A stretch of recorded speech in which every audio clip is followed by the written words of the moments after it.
Escucha bien lo que estoy diciendo, no la barrera al sentimiento, Chávez, corazón del pueblo.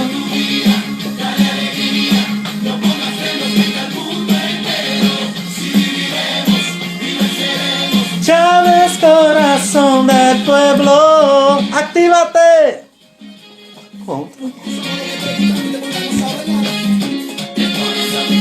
De coração, com Chávez de coração.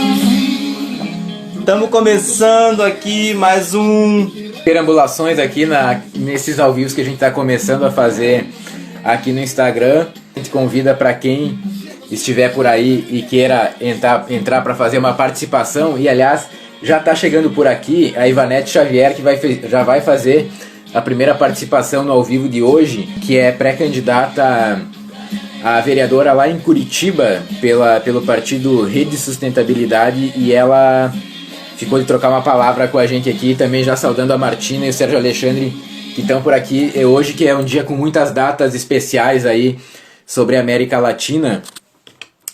Várias coisas, por exemplo, hoje completam-se 30 anos do Foro de São Paulo. Hoje o Chávez estaria fazendo 66 anos. 66. Teve manifestação lá na Bolívia exigindo eleições. E também se comemora a independência do Peru hoje. Então tem muita coisa, muitas datas importantes, além de fatos que aconteceram no dia a dia, da embaixada venezuelana lá na Colômbia. É verdade que era uma embaixada que já estava mais vazia, esvaziada, mas igual foi uma invasão, uma situação grave. Tem uma situação em Medellín que o prefeito de Medellín está com Covid e está querendo a vinda de médicos cubanos, inclusive por isso aquele Twitter da Piedad Córdoba. Sim, Piedad Córdoba colocou um Twitter dizendo: soldados estadunidenses vêm para nos salvar e médicos cubanos vêm para nos oprimir. O mundo de cabeça para baixo, né? Óbvio, fazendo uma ironia por conta dessa criminalização dos médicos cubanos nos países latino-americanos. E agora na Colômbia chegou aí vários, né, soldados estadunidenses, né, para tentar ajudar a Colômbia a combater, né, o narcotráfico. Com esse argumento oficial de que seriam para combater o narcotráfico, mas a gente sabe sobretudo a questão da Venezuela. Deixa eu só comentar, Ivanete, eu acho que tem alguma configuração no teu Instagram, porque a gente está tentando te convidar aqui e está escrevendo não pode participar. Se tu quiser tentar e ver se tem aí uma opção para ti nos enviar a chamada para entrar, que daí a gente começa contigo e depois a gente vai lá para Venezuela, vai falar com o Dave Oliveira. Martina também, que está aí assistindo, depois se quiser entrar para poder falar um pouquinho, a gente vai adorar. Maravilha. Olá, hermano! ¿Cómo estás, hermano? Bien, bien, gracias a Dios, aquí en Venezuela, cumpliendo la cuarentena. Espero que todos allá en Brasil estén muy bien. Más o menos, porque diferente de ustedes, Dave, acá el gobierno prácticamente no hace la gestión necesaria para el tema de la COVID, pero yo gustaría de preguntar, hoy una fecha muy significativa para Venezuela, que el 66 años de nacimiento del comandante Chávez. Incluso empezamos acá, ó.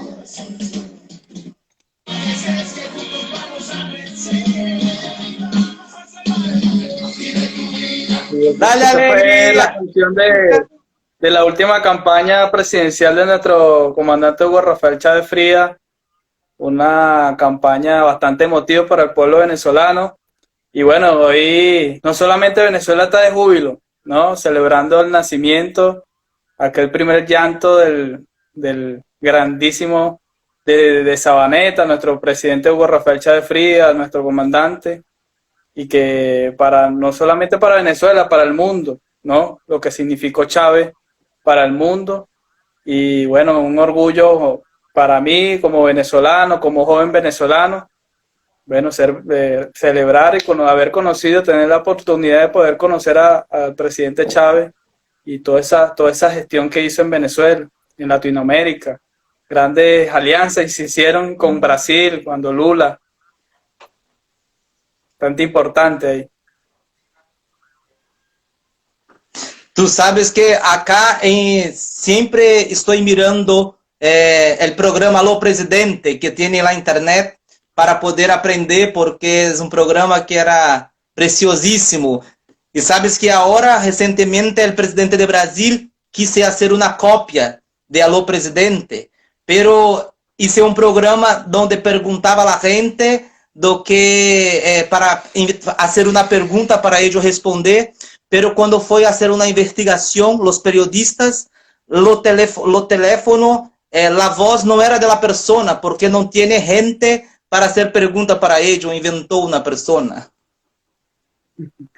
No, si algo tuvo el presidente Chávez fue el saber comunicar. Siempre tuvo esa conexión directa con el pueblo venezolano y es por eso que Chávez logró grandes gestiones, grandes misiones que se realizaron.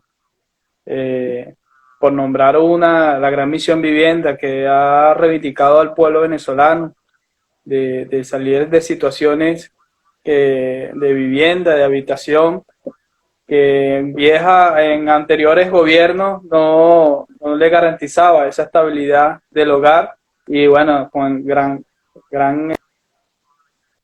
Y la cuestión de las clases, de cómo está en Venezuela, por ahora no hay. No, ahorita estamos con el plan Universidad en Casa. Nosotros como Federación Venezolana de Estudiantes Universitarios, de la mano de nuestro presidente Nicolás Maduro y el ministro César Trompi, hemos establecido esta metodología de clase a distancia para seguir dando la continuidad de la prosecución académica en nuestras universidades. Como en otros programas internacionales hemos estado, no todo es tan bonito, ¿no? Porque es algo nuevo para nosotros, el tema de la pandemia, las autoridades, está haciendo el Ministerio de Educación Universitaria, nuestro presidente, todas las organizaciones aquí. Con esto también agregarle que nosotros también estamos garantizando lo que es el Sistema Nacional de Ingresos. Tuvimos una experiencia como organización, como la FEBEN, que es la Federación de Educación Media aquí en Venezuela, la Federación Venezolana de Estudiantes Universitarios, atendiendo para que todos los estudiantes graduando del 2020 de bachillerato se inscriban y fueran inscritos en el Sistema Nacional de Ingresos para garantizar el avance, ¿no? Podemos decir que la pandemia ha llegado para atrasar y nosotros nos ha permitido para organizarnos mejor y avanzar en temas que quizás en tiempos normales no se había podido realizar. Pero hoy en día podemos decir que las organizaciones estudiantiles, podemos decir que el ministerio, esa articulación que tenemos ahí con nuestro ministro César Trompi y con nuestro Simón Rodríguez, inventamos el ramo, es el momento de nosotros avanzar a pesar de las dificultades. Sí, hermano, qué bueno hablar contigo y esperamos que todo esté tranquilo para podermos estar ahí en final de año para las elecciones de asamblea. Ojalá todo sea... Aquí lo esperamos, ya estamos aquí para decirle, ya estamos en el registro de los nuevos votantes, estamos haciendo todo el despliegue. El presidente en estos días dio una prórroga también para que todos los jóvenes, nuevos votantes se puedan inscribir en el Sistema Nacional Electoral y así puedan ejercer su voto. Muchas gracias, hermano. Y vamos a hablar más veces por acá. Vamos de conversar com companheiro direto lá da Venezuela que veio trazendo informação. Olá! Tudo bem? Boa noite a todos e todas. Boa noite. Estamos falando de Curitiba, Ivanete? Estou falando de Curitiba, Murilo. Curitiba, Paraná, que é a cidade que meio friozenta, né? Friorenta, mas estamos aqui. Hoje está uma temperatura até que agradável, caiu uma chuvinha, estamos indo. Olha, eu conheci a Ivanete quando eu e o Igor estávamos em Curitiba. A gente estava lá por conta da questão da prisão política do ex-presidente Lula, e eu um dia fui na Universidade Federal do Paraná para fazer alguma coisa e acabei encontrando, a gente trocou uma ideia. E aí hoje, vendo a internet, soube dessa pré-candidatura. Mas antes disso, como é que está a cidade aí em relação ao Covid? E como é que está o teu trabalho também? Está dando para trabalhar de casa ou está tendo que ir presencialmente na universidade? Então, nós estamos agora na bandeira vermelha, né? Nós estamos no pico, na realidade. Eu estou em trabalho em home office desde 17 de março, né, assim que iniciou, que declarou mesmo a pandemia, a universidade já adotou o trabalho home office e eu estou, né, desde o dia 17 de março em trabalho remoto. Né? Algumas vezes a gente que precisamos ir até o prédio lá para levar algum documento que há necessidade, nós vamos, mas sim, estamos em trabalho remoto. E agora que nós ficamos mais de 4 meses, né? Porque começou de lado de cima para baixo, e agora que nós já estamos cansados de ficar em casa e querendo retornar, e agora o sul está sendo o pico do país. Sim, a gente está em Porto Alegre também, a preocupação aqui tá grande. Sabe, Ivanete, ontem a gente conversou com uma pré-candidata a vereadora lá de Garanhuns, lá de Pernambuco, e o primeiro dia também, primeiro dia com um companheiro de Alvorada, que é aqui do Rio Grande do Sul. Pode nos contar um pouquinho como é que tá a realidade aí local de Curitiba para essas eleições aí? Então, Murilo, essas eleições, vale lembrar que em 2016 eu saí candidata, né, para vereadora, logicamente não fui eleita, mas me serviu como uma experiência, né? Agora eu tinha meio que desistido já dessa candidatura, vamos dizer assim, né? Mas eu acredito que a nossa representatividade, eu enquanto mulher negra, no momento, eu estou conselheira estadual e municipal dos direitos da mulher, e hoje o Paraná ele está em 5º lugar em questão da violência contra a mulher. E nós sabemos que nessa questão de violência, a mulher negra ela é o que mais sofre em todos os tipos de justiça social e principalmente da violência. E há necessidade de uma representatividade, tanto em questão de gênero e tanto em questão de raça, porque nós precisamos, né, de mulheres e principalmente mulheres negras nesses espaços de poder que é onde acontecem as coisas, né, onde que tem as decisões, se não tiver alguém para nos representar e para poder estarmos fazendo o controle de políticas públicas, né, principalmente, sobretudo, para a população negra, nós não temos como caminhar.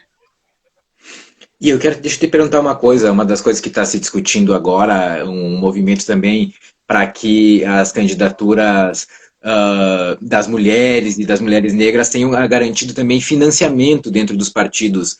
Está se fazendo alguma gestão na rede, que é o partido pelo qual tu vai concorrer em relação a isso? Olha, Murilo, até o momento eu vale lembrar que eu sou a única mulher negra retinta, né, que é a mulher preta, eu sou a única. Depois disso, só tem uma outra candidata, que é a Vanessa Ramos, que ela é uma mulher parda. Até o momento, eu ainda não fui chamada para conversar sobre isso. Sabemos que as leis estão por aí, né, sendo aprovadas, e estou aguardando, né, para que a gente possa disputar com um pouco de igualdade. Nós sabemos que a igualdade, totalmente, isso não vai acontecer, porque nós sabemos que o poder está nas mãos de homens e de homens brancos, né? Nós sabemos que a mulher negra, ela está na base da sociedade, né? Da sociedade. Sempre é bom lembrar que nessa base social, o homem branco está em primeiro lugar, depois vem a mulher branca, depois tem o homem branco e a mulher negra, o homem negro, né? Aliás, em terceiro lugar está o homem negro, e a mulher negra, ela está lá embaixo da pirâmide social. Então, por isso que, devido a essa necessidade de ter alguém para nos representar, porque a representatividade, ela importa. Né? Muitas vezes as pessoas acham que não há necessidade, mas assim, quando a gente perpassa, né, que passa por certos espaços, por exemplo, eu sou a única mulher negra em vários espaços. Por exemplo, você foi lá, eu estava lembrando de você há uns dias atrás. Quando você foi lá no prédio histórico, eu era a única, né? Eu era a única mulher negra que trabalhava, né? Servidora pública, ali naquele prédio eu era a única mulher negra naquele momento. Né? E eu acredito que quando você entrou para aquela porta, né, de vidro ali, onde que é o setor de atendimento ao público, mudou de nome agora, mas assim, quando eu vejo que quando passa por aquela porta, quando passava por aquela porta, que uma pessoa negra, que ela me via, ela se sentia representada. Né? E naquele espaço eu atendi muitas pessoas refugiadas, principalmente haitianos. Então eles vinham diretamente a mim, porque eles viam em mim uma representatividade, não de questão do país, né? Mas a questão racial. E aquele E dia, aí nós aquele... estamos... Pode Não, falar. desculpa. Não, desculpa, desculpa. Não, e assim, e aí em todos esses espaços, né, que nós andamos, que nós não conseguimos ter alguém para ter essa representatividade e para lutar por nós, né, pelas mesmas questões. E aí eu não fico só na questão racial, mas a questão de gênero também, que é a questão da mulher, né, estar nesse espaço que também é muito difícil, né?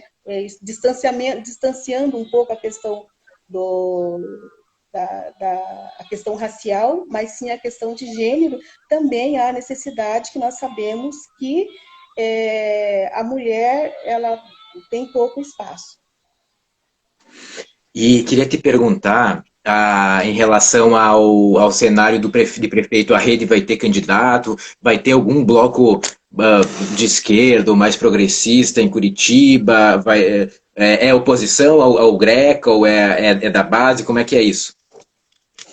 Nós estamos agora, está se fazendo agora, né? Porque com essa questão da pandemia, houve um certo atraso com relação a isso, as eleições já não vão ser mais em dia 2 de outubro, vai ser dia 15 de novembro, enfim, mas estão fazendo acordos, né?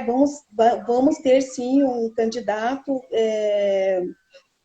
para prefeito e também com vice, né, de uma outra legenda. Mas sim, vamos fazer. E onde é que tu...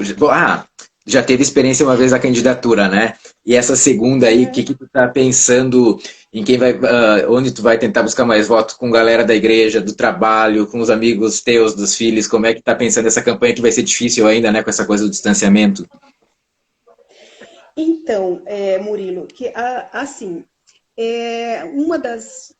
Bom, acho que já posso, né? Eu sou uma pré-candidata, acho que já posso, não vou dizer apresentar as propostas, mas assim, eu sou missióloga, né? Que a missióloga é um viés da teologia que conversa muito com as diversas religiões. E eu estou me propondo, né, a fazer um diálogo interreligioso, porque nós temos essa questão da intolerância religiosa está muito difícil, né? A gente abre os jornais, a gente vê, não só no Nordeste, mas aqui também no Sul, né? Onde há as religiões de matriz africana, principalmente não, mas diretamente o candomblé, né? Há uma violência muito grande e nós sabemos que essa violência ela parte da onde? De dentro das igrejas evangélicas. Aí eu faço um recorte maior, que é o recorte das igrejas pentecostais e, sobretudo, as neopentecostais, onde a cultura, né, a minha cultura, né, a nossa cultura dos nossos ancestrais, elas são demonizadas. E né, de se fazer uma ponte, há de se fazer um diálogo porque o respeito acima de tudo. Se nós não trabalharmos o respeito, o amor e a justiça como fruto, né, não tem como nós avançarmos. Então, sim, eu estou também, né, levando essa bandeira de uma evangélica progressista, né, e estou me colocando à disposição para fazer esse diálogo interreligioso. Minha nossa. Minha nossa, eu fico mega feliz, Ivanete, assim, eu já fui, quando eu era adolescente, durante 5 anos, evangélico da igreja, eu fui da Assembleia de Deus, depois de uma comunidade batista, Uhum. e muitas coisas eu fico vendo, assim, realmente a gente avançar com o diálogo com a igreja, né? Porque muitas vezes as pessoas pensam que assim, que toda a igreja é bolsonarista e na verdade assim, as palavras de Jesus, elas estão muito mais próximas ao socialismo, né? Do que essa falácia que o Bolsonaro faz aí, até porque várias vezes Jesus mesmo condenava a venda das coisas dentro do templo, ele criticava várias coisas ali. Quando você vai ler a Bíblia mesmo, você vai ver que Jesus estava muito mais preocupado com quem estava sendo perseguido ali, com os pobres, com os oprimidos, né? Estava sempre junto com o povo. Inclusive foi condenado por causa disso, né? Na realidade ele foi executado, né? Jesus foi executado, né? Se nós fizermos uma leitura bíblica popular e trazermos os personagens, como eu posso dizer, trazer eles como protagonistas, né? Os personagens, a gente vê, e principalmente Jesus também, né? Ele foi executado, né? Pelo sistema que o condenou, porque ele chegou, ele queria fazer mudança e foi evidenciando os problemas, principalmente os problemas teológicos, vamos dizer assim, né? Mas aí, né, ele estava falando demais, ele estava querendo muita coisa e ele foi condenado, né, por conta disso. E aí, já que estamos falando, né, que estamos dentro da Bíblia, né, tem essa questão também eu também trago também uma teologia de personagens bíblicos negros também, evidenciando a teologia negra na Bíblia, né? Porque a Bíblia, ela foi, as religiões aqui no Brasil, ela foi trazida, né? Nós fomos colonizados, fomos evangelizados com um evangelho eurocêntrico, né? Então, eles vieram para cá, trouxeram o seu evangelho, né? Nós fomos evangelizados com uma cultura branca, eurocêntrica, né? E não foi nos dado espaço para podermos, não foi dado espaço para a cultura africana.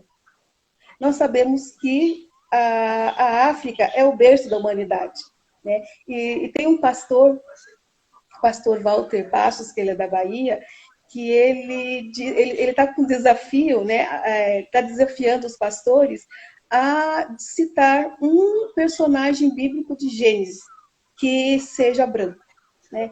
Então, assim, o meu desafio também é estar enegrecendo, né, o Velho Testamento. Sim, porque nós sabemos que toda aquela história de Gênesis, a todos os personagens que estavam lá, que nos foi apresentado, né, dentro da igreja com uma cultura eurocêntrica, porque assim, eu acho que eu estou falando, não sei se já acabei o meu tempo, Murilo. Não, mas não! Mas só dentro disso que tu tá dizendo, tu sabe que eu fui da igreja de 12 aos 17 anos. E eu fui iniciado no candomblé quando eu tinha 7 anos de idade, que minha mãe é do candomblé. Com 12 anos eu saio do candomblé, vou para a igreja, porque meu irmão mais velho me convida, fico até os 17, depois eu passo por outras religiões, enfim, acabo voltando para o candomblé. Mas nesse período eu lia muito a Bíblia, tal, frequentava, e aí também tem muita questão da interpretação desse livro, né? E, por exemplo, uma coisa que tu estava dizendo, hoje, com a consciência racial que a gente vai adquirindo na vida, eu me recordo que a questão do Caim e Abel, muitas vezes a gente já via pastores dizendo que, por exemplo, Caim, quando matou Abel e Deus fala para ele se afasta e põe ele numa marca, vários pastores falavam que tinha sido uma marca preta e que as pessoas, aquela marca foi se alastrando e que por isso que o continente africano tinha tanta pobreza. Assim, uma teoria completamente racista. Imagina isso, para várias pessoas, eu era da periferia do Rio de Janeiro. E isso, imagina, as igrejas têm um grande avanço nas periferias do Brasil inteiro. Com várias pessoas que às vezes não têm acesso à filosofia, a um poder de questionar mais coisas e vai construindo, né, na verdade, esses conceitos racistas estruturais que a gente está tendo. Sim, exatamente. E aí, que na realidade, mesmo numa faculdade teológica, a gente não aprende, né, que os personagens, naquele momento, que o faraós, que o povo hebreu, todo aquele povo era preto. A gente não nos ensina isso, né? Eu aprendi isso, fui ter esse conhecimento quando eu tive a oportunidade de fazer uma especialização em missiologia, né? E eu comecei essa especialização num momento e eu sempre queria estudar sobre personagens bíblicos negros, mas em uns 7, 8 anos atrás eu não conhecia pessoas, eu não tinha referência como que você vai como que a gente vai tratar um assunto tão complexo, né? Se você não tem fontes confiáveis, né? Aí, por motivos pessoais, eu desisti de concluir essa especialização. E aí, quando foi em 2018, eu estava quase jubilando o meu tempo, a faculdade entrou em contato comigo, querendo saber se eu tinha interesse em concluir. Só faltava o TCC mesmo e mais uma disciplina. E nesse momento, eu estava fazendo uma disciplina isolada do programa de mestrado na universidade mesmo, que é Políticas Educacionais e Relações Étnico-Raciais. Em uma dessas aulas, o professor falou alguma coisa sobre um faraó negro que citava na Bíblia, e eu, como assim, uma dinastia de faraós negros. E aí ele falou, está na Bíblia, e eu, como assim? Né? Eu sou, como diz dentro das igrejas, eu nasci num berço evangélico. Né? Meu pai era evangélico, eu sempre frequentei a escola bíblica, né, dominical, e me considerava, né, uma pessoa esclarecida. E, de repente, como assim? Onde é que está isso que nunca ouvi falar? Aí ele me citou lá o livro, coisa e tal, e disse que está na coleção da história da África, da Unesco, né? Contava a história.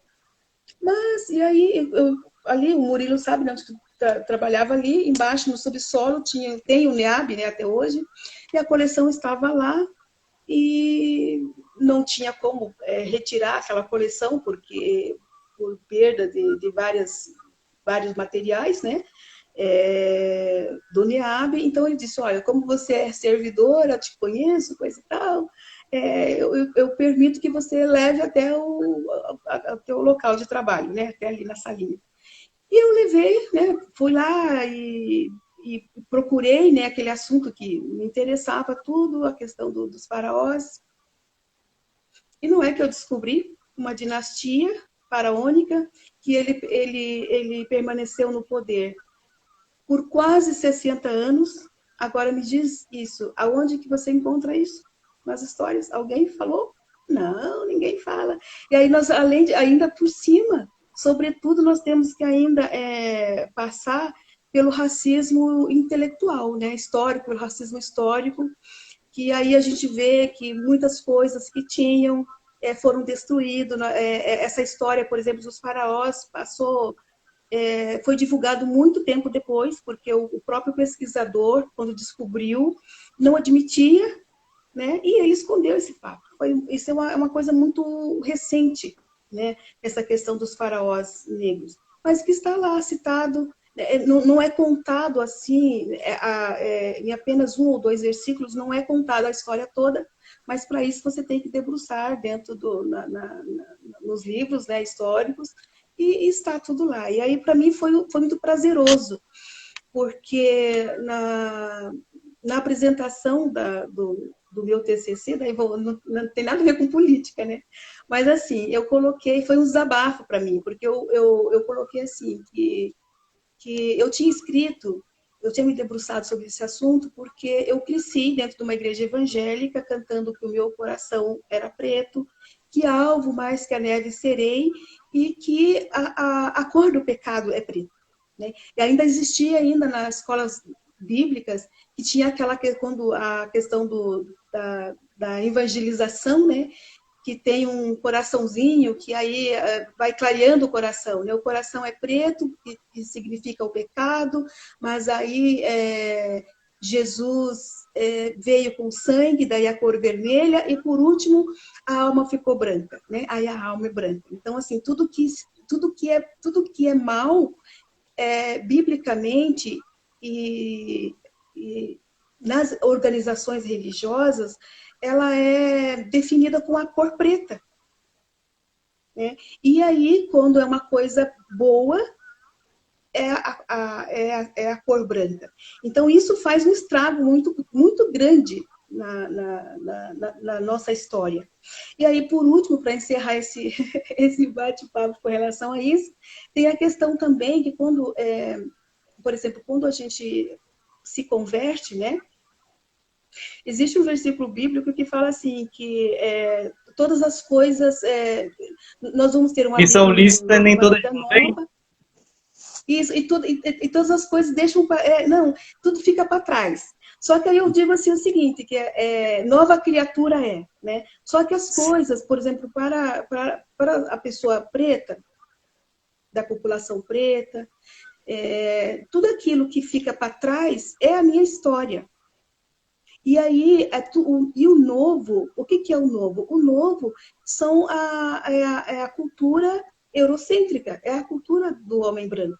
Então, eu tenho que apagar, existe um apagamento, né, da minha história, da nossa história, e aí nós migramos para a cultura do colonizador. Isso faz um estrago muito grande. Sim, porque é uma cultura que vem, na verdade, assim, se impor a outra, não acumula, né? Você não pode ter outra e essa junto. Você tem que apagar toda a sua história para poder vir. Isso passou muito comigo, como eu te disse, né? Eu era do candomblé, minha mãe era mãe de santo, e no momento que eu me converto, eu começo a acreditar, sou levado a acreditar que a minha mãe é do demônio, que tudo que eu vivi era do demônio e que aquilo precisa ser tirado de mim e condenado, e eu preciso me redimir daquilo. E é muito destrutivo, né? Por exemplo, até questão simples, que era festa junina, quadrilha, fogueira de São João, que eu tinha vivido até antes de entrar para a igreja, depois começo a criminalizar aquilo ali e a nossa história fica pasteurizada, né? E a gente vai percebendo também que vem... porque isso também tem uma indústria fonográfica, uma indústria literária que precisa ser alimentada. Mas olha, que maravilha ver você aí disputando um cargo com esses discursos, com essa consciência, que é o que a população, a maioria da população passa e sofre sem ter essa consciência. E desejamos muita sorte, conte com nós outros. E vamos combinar mais conversas aí pelo YouTube também, pra gente poder conversar com calma e aprender tanto aí contigo, e foi um prazer enorme revê-la. Ai, Murilo, o prazer foi meu. Muito obrigada pelo convite, viu? Foi muito prazeroso. Muito obrigada. Muito obrigado. Vamos fazer mais vezes mesmo. Vamos combinar, depois eu vou te mandar um recado no WhatsApp. Tá bom, estou aqui à disposição. Muito obrigado, um beijo. Obrigado, Ivanete. Beijo pra vocês. Tchau. Tchau, até a próxima. E, gente, acabamos de falar com a Ivanete, que estava lá em Curitiba. A gente também hoje conversou com o nosso amigo lá da Venezuela. E agora também estamos mandando mais um convite. Para a Gabriela, que vai voltar lá da Venezuela. Da Venezuela. E Martina tá aí também? Acho que não tá, não. Se ainda tiver, vamos falar um pouquinho, tá podendo? Gabriela, hermana. ¿Me ven? Buenas noches. Buenas noches, amiga. Hablamos antes con Davy. Nunca sé cómo pronunciar, pero queremos te escuchar un poco. ¿Qué fecha importante esta hoy? Serían 66 años de nacimiento del expresidente y comandante Hugo Chávez. Bueno, sí, hoy estamos aquí celebrando el cumpleaños, el natalicio de nuestro eterno comandante Chávez. Y bueno, celebrándolo como siempre, en lucha, en trabajo, batallando con esta pandemia que está afectando a todos los países del mundo. Pero sí, hoy es una fecha para nosotros importante sentimental, porque no hay venezolano revolucionario que no lo extrañe. Y hoy que vemos todo el día en los videos, sus ocurrencias, el carisma, los mensajes, la reflexión, los mensajes que están, bueno, más presentes que nunca y más vigentes, nos llena de sentimiento, a veces de tristeza, pero no queremos recordarlo así, porque él se convirtió en nosotros, él se convirtió en pueblo, él pasó a ser mucho más que un humano, que una persona. Él es un alma que está en nosotros, y que bueno, nosotros somos Chávez, y también es nuestro cumpleaños, porque mientras que estemos haciendo la revolución, siempre vamos a ser Chávez.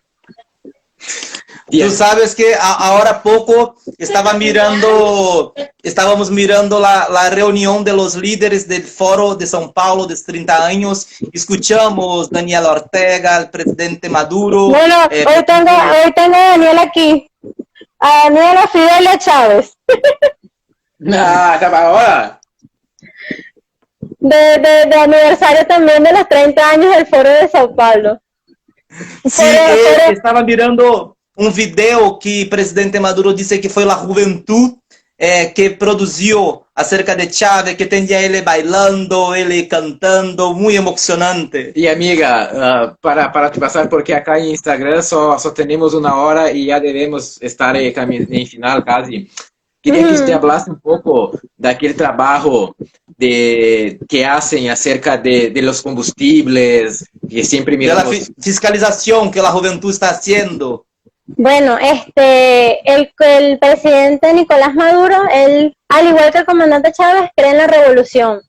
Y hemos tenido coyunturas difíciles por el bloqueo que nos tienen con respecto al tema de la gasolina. Irónicamente la gente dirá, bueno, pero si Venezuela es el país petrolero, uno de los países petroleros más importantes, pero es que nuestro petróleo necesita aditivos para poder ser procesado y ser un poco más ligero, porque es petróleo puro el que hay aquí en Venezuela. Entonces eso es lo que se necesita traer al país, y bueno, gracias a nuestros hermanos de la República Islámica de Irán, al trabajo que hizo nuestro viceministro y Tarek El Alzami, nuestro presidente, bueno, llegaron los buques con amenazas del imperio, pero aquí llegaron y dieron un ejemplo al mundo de que es posible romper contra esas agresiones imperiales, y que a los pueblos que sí luchan y se solidarizan, sí son capaces de vencer. Y bueno, el presidente nos dio esa gran tarea, confió en nosotros para desplegarnos en todas las estaciones de servicio y garantizar y ser garantes de que al pueblo venezolano le llegara su gasolina, que fuera para ellos, como se implementó un nuevo método de pago a través de biopagos, a través de la huella dactilar, por tarjeta, se puede pagar también en Petro. Entonces también era nuestro trabajo, bueno, familiarizar al pueblo, explicarles, celebrar con ellos el avance. Las personas se mostraron, bueno, pues receptivas, nos felicitaron por la gran labor que hicimos, y bueno, tenemos esa responsabilidad ya en las gasolineras. Todavía está la juventud ahí, presente, permanente, consecuente. También se han creado las brigadas de solidaridad, la juventud, atendiendo a nuestros hermanos connacionales que llegan, acompañando a los médicos, al casa por casa en despistaje, alerta a la comunidad. Y bueno, ha sido, como lo llamó nuestro presidente Nicolás Maduro, Operación Gran Victoria, y así lo consolidamos y así lo seguimos haciendo. Qué buenísimo, amiga. Amiga, déjate contar, ahora nosotros vamos a entrar casi todos los días acá en Instagram, y la idea es que la gente entre con nosotros para participar. Entonces, vuelva cuando quiser, cuando estuviéramos al vivo, que siempre queremos te escuchar, y sobre todo acerca de Venezuela. Muchas gracias. Claro que sí, claro que sí, cuenten. La patria sigue. Claro que sí, hermanos. Bueno, saben que estamos desde aquí, desde Venezuela. Bueno, siempre con esa hermandad, siempre teniendo Chávez comunicador, que también fue una de las líneas que nos enseñó nuestro presidente, que a través de la comunicación se unen los pueblos y se hace también revolución, así que cuenten con nosotros siempre para acompañarlos aquí en este medio tan importante que ustedes tienen. Muchas Saludos. gracias, amiga. Un beso, hasta la próxima. Hasta luego. Hasta la próxima, pues. Falamos rapidinho aqui com a Gabriela, que nos falou lá da Venezuela. Antes. Vamos rapidinho, vamos ver se a gente consegue falar 2 minutos, vamos ver se a Com Martina a quer falar. Martina, tô morrendo de saudade dela, espero que ela esteja aí ainda. É só se... Que maravilha! Gente, eu tô me sentindo na live da Tereza Cristina aqui. Não, a gente já tava assim, vamos logo, daqui a pouco tem a live da TT. Nossa, eu tava aqui no Instagram, gente, eu tô toda acabada, maquiagem já derrotada. Eu tava aqui, aí vi vocês ao vivo, eu falei, gente, vou acompanhar. Aí vocês me chamam. A gente tá sempre inventando esses nomes assim, né? E aí inventamos essas perambulações latinas, que a intenção é vir todo mundo, falar um pouco, conversar. Ah, isso é tão fantástico, gente, isso é muito legal. E, nossa, não tem nem o que dizer depois dessas pessoas que já falaram aqui, eu só tô acompanhando mesmo e vendo, incrível, e aplaudindo de pé vocês, incrível. Pô, e a gente assistiu aí, ó, a Martina que tá aqui, ó, quem... Agora tem pouquinho gente assistindo, né, Martina? Mas depois fica gravado agora, então... E aí a Martina faz o Diálogos do Sul, que é uma fonte de onde a gente bebe muito também para ter informação sobre essa América Latina nesses espaços tão reduzidos, né? Para falar dos nossos irmãos e irmãs. E aí a gente tá descobrindo, ontem nós conversamos com uma pré-candidata de uma candidatura coletiva lá de Garanhuns, do Recife, falamos com uma candidatura aqui de Alvorada, hoje com a Ivanete Xavier, que nos trouxe em meia hora e tanto conhecimento, que vai ser candidata pela Rede de Sustentabilidade lá em Curitiba, então também é um espaço para a galera da eleição municipal falar um pouco, né? Gente, isso é tão importante. Aqui em Jundiaí, eu moro em Jundiaí, São Paulo, né, interior de São Paulo, e é terra arrasada. É completa terra arrasada. O prefeito, ele é o Mini Dória, mas é uma mistura ruim entre Mini Dória e Bolsonaro, sabe? E só dá ele, né? Ele fala sozinho no Instagram, ele fala... É como se ele estivesse fazendo uma maravilhosa gestão. E, assim, tudo que ele faz é implorar pro Dória para abrir a cidade quando a gente está vendo recordes de mortes, sabe? Mas, assim, a gente não consegue ter uma oposição eficaz, uma oposição contundente, uma oposição que faça força, que tenha força. E aqui o PT, o PSOL, eles são... A gente já teve um prefeito aqui do PCdoB, mas é porque ele era muito popular na cidade, sabe?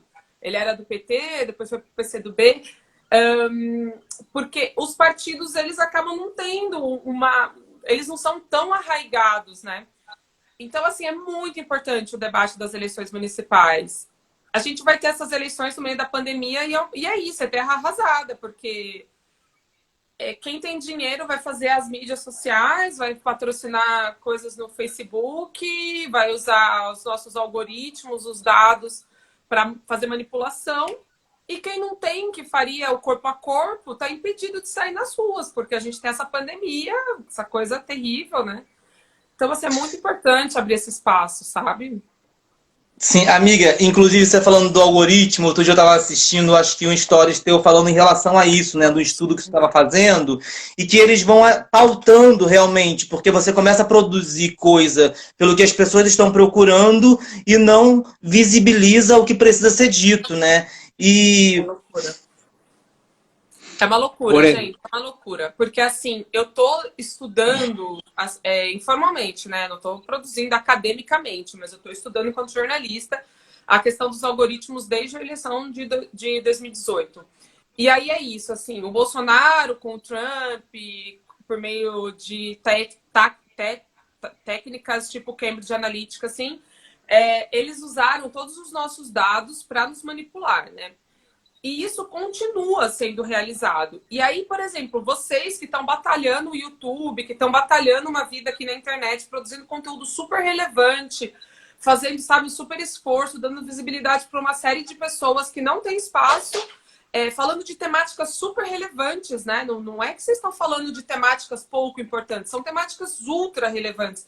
Mas é uma batalha. A gente sabe que, tipo, é por superchat, é por uma inscrição, é uma assinatura solidária. Então, assim, é uma batalha diária para a gente conseguir sobreviver. E como que os algoritmos funcionam?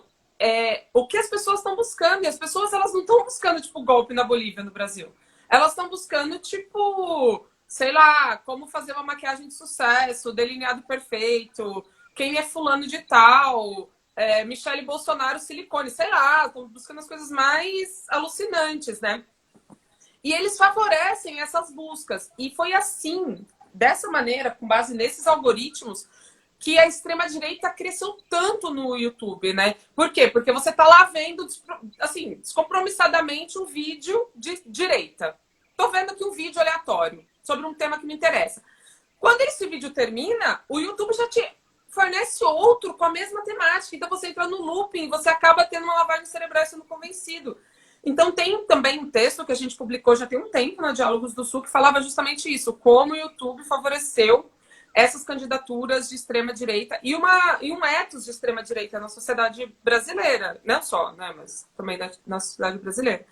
E é isso, os algoritmos, eles não trabalham a nosso favor, eles trabalham totalmente contra a gente, sabe? E muita gente fala, a gente tem que hackear o sistema. Eu acho que essa ideia de hackear o sistema é um pouco ingênua, sabe? Como se a gente tivesse que lutar com bilhões de dólares que eles têm. A gente não tem a mesma força, sabe?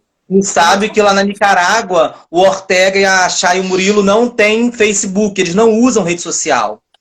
Assim, a gente... ele não tem Twitter, não tem, assim... E olha como é que são as coisas, né? O YouTube abriu agora, porque antes, pra ser esse negócio de membro no YouTube, tinha que ter 30 mil inscritos. Isso. Agora, pelo jeito, qualquer canal pode ter, porque eles devem estar vendo que tem um monte de galera na internet colocando dinheiro, mas o que pouca gente sabe é que o YouTube fica com 30% do valor que qualquer pessoa doa, e ainda por cima depois, como tem uma transação bancária que é internacional, porque o Google, né, dos Estados Unidos, se tem uma outra perda somada. Então, por exemplo, para conseguir uma receita de R$1.000, por exemplo, em 30 dias você precisa fazer quase 2.000 para receber esses 1.000. Então fica muito difícil, né? Mas é como o Uber. O que é complicado, Murilo, é que assim, a gente trabalha de graça para eles. Então, sei lá, Vozes Latinas tem 20 mil, aí a Diálogos do Sul tem 15 mil, aí, não sei, o Zé da Esquina tem mais 5 mil. E a gente não consegue ter uma remuneração tipo Felipe Neto, né? A gente tá aí batalhando, suando e não consegue R$1.000. Quem sobrevive, né? Com essa quantidade de dinheiro, sendo que a gente tem que pagar internet, tem que pagar equipamento, tem que pagar para melhorar, né? Aí você quer investir em luz, quer investir em não sei o quê, em câmera, bababá. E aí, só que eles estão lucrando em cima da gente, porque a gente está gerando horas de visualização para eles. Então, eles vendem esse sonho de ser youtuber, esse sonho de você conquistar. Mas eu acho que o Facebook ainda é mais cretino. Por quê? Porque o YouTube ainda paga um pouquinho. O Facebook, ele só te suga e te vende. E ele sequer retribui, sabe? Aqui no Instagram, para ganhar dinheiro no Instagram, você tem que ser patrocinado por alguém, né? Mas a gente tem essa coisa da democratização, a gente tem essa sede de querer produzir, de querer fazer alguma coisa para fazer a diferença. Mas os filhos, né, conseguiram achar uma maneira de lucrar muito em cima dessa nossa... sabe, dessa nossa vontade e desse sonho de democratizar a mídia. Amiga, mas assim, só quero já tá acabando. Fala aí. Não, é que eu queria só te falar assim, que a gente acompanhou lá a entrevista com a Gabriela. Enfim, a gente tem visto vários conteúdos que vocês têm produzido. Aliás, lá. tu falou do Felipe Neto, o Igor ficou aquele dia, sim, porque eu comentei que o seu Paulo tava falando assim, chama o Felipe Neto para uma entrevista. E eu assim, porque, né? Ele, não, deve poder. E o Igor, apaga. Tava muito engraçado aquele momento, né? Porque ele nem sabe que é Felipe Neto, né? Tá. Ele tipo, chama o Felipe Neto. Eu falei, acho que não.